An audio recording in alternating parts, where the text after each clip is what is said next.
Professor Tonia Novitz from the University of Bristol, thanks very much for having accepted our invitation to talk about sustainability and the European social model.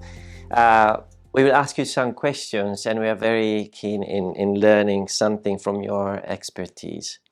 The first one is about the connection between sustainability and labor law.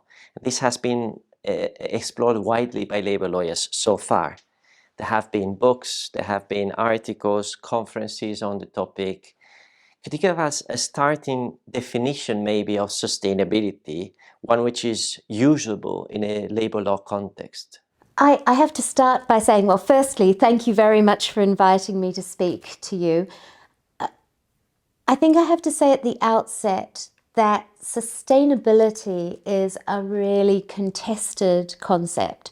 So although sustainability or sustainable development is an idea that everybody can sign up to, actually what it means is often disputed in practice. I think, though, that there is some kind of agreement on some core features which I could run through with you. One would be simply to say that sustainability is a synonym for durability. We're looking at policies that can last into the future. And we're also often using the term sustainability when we're looking not just at justice for the current generation, for intragenerational justice, but we're thinking in the much longer term about future generations. So sometimes we talk about intergenerational justice and sustainability as a way to have durable policies for future generations.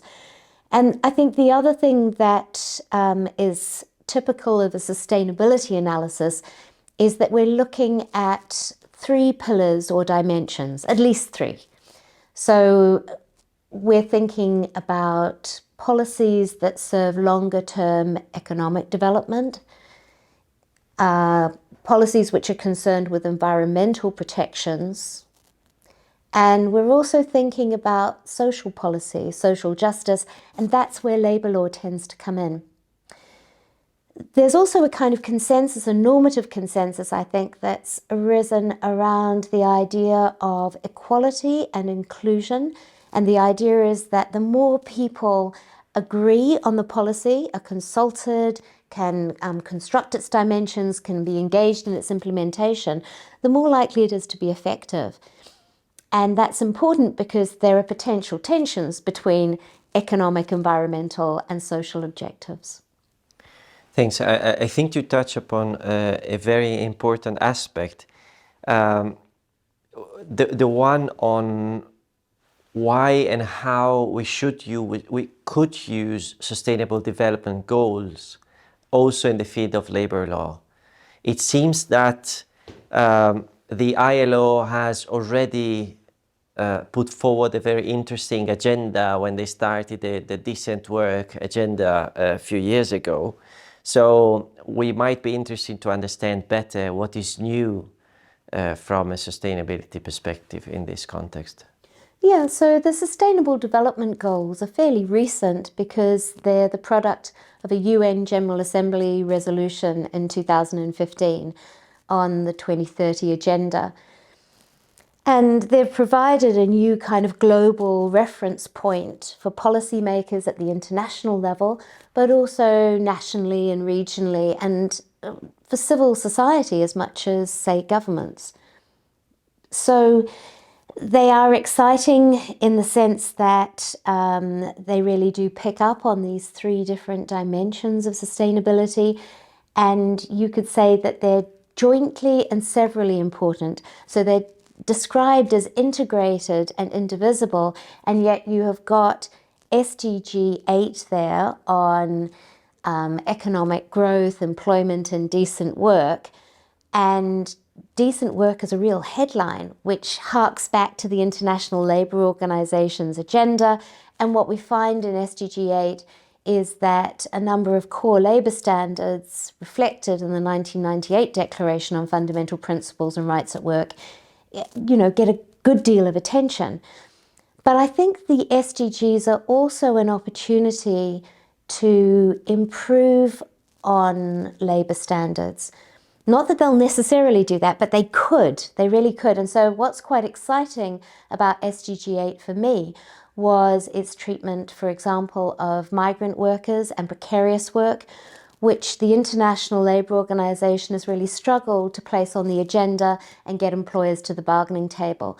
So there are opportunities as well as limitations. Collective bargaining and freedom of association perhaps don't get all the attention they should in the SDGs, and that's a challenge. But there seems to be an emerging consensus that is reflected in SDG 16, which is about peace and just institutions. So there are opportunities there. I'm not sure that we should just rely on the SDGs as they now are, because we need to start planning beyond 2030. And we can think about the ways in which we might want to perfect the global partnership arrangements which are being proposed, the ways in which we might want to add certain labour standards. But there are really interesting possibilities there. And what about if we then translate SDGs in a European context? The European Union seems more committed to an expression which is just transitions. What about the relationship between sustainability objectives, so SDGs, at UN level and the European Just Transition agenda? How are the two intertwined? Is one influencing the other one?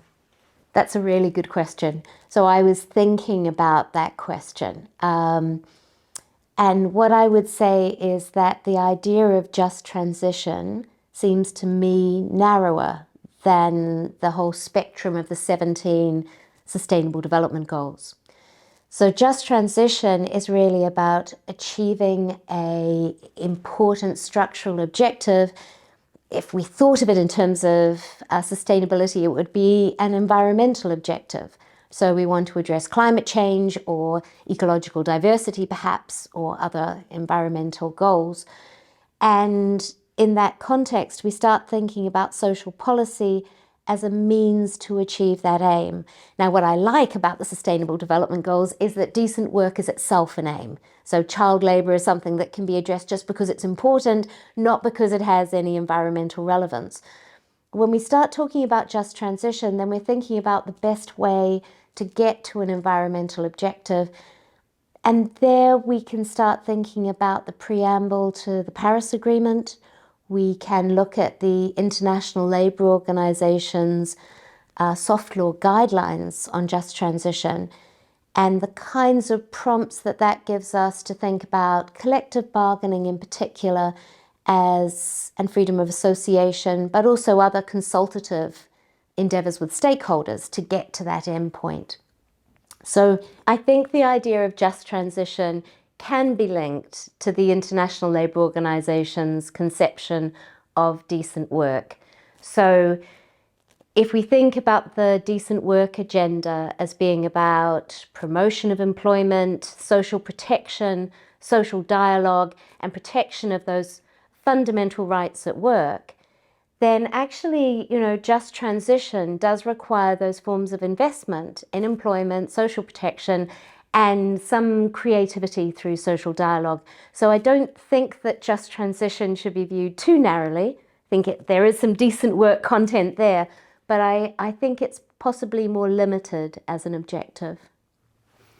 I have two last points that are particularly important in the framework of this Jean Monnet Chair initiative. One is about research and the second one is about teaching. Let's start with research. I would like to know what are the main topics that will be coming up in the next couple of years or even the next decade from the interaction between sustainability and labor law. What are the possible pistes de recherche of future for future research? Yeah, I think that there's going to be a huge explosion of research on this topic.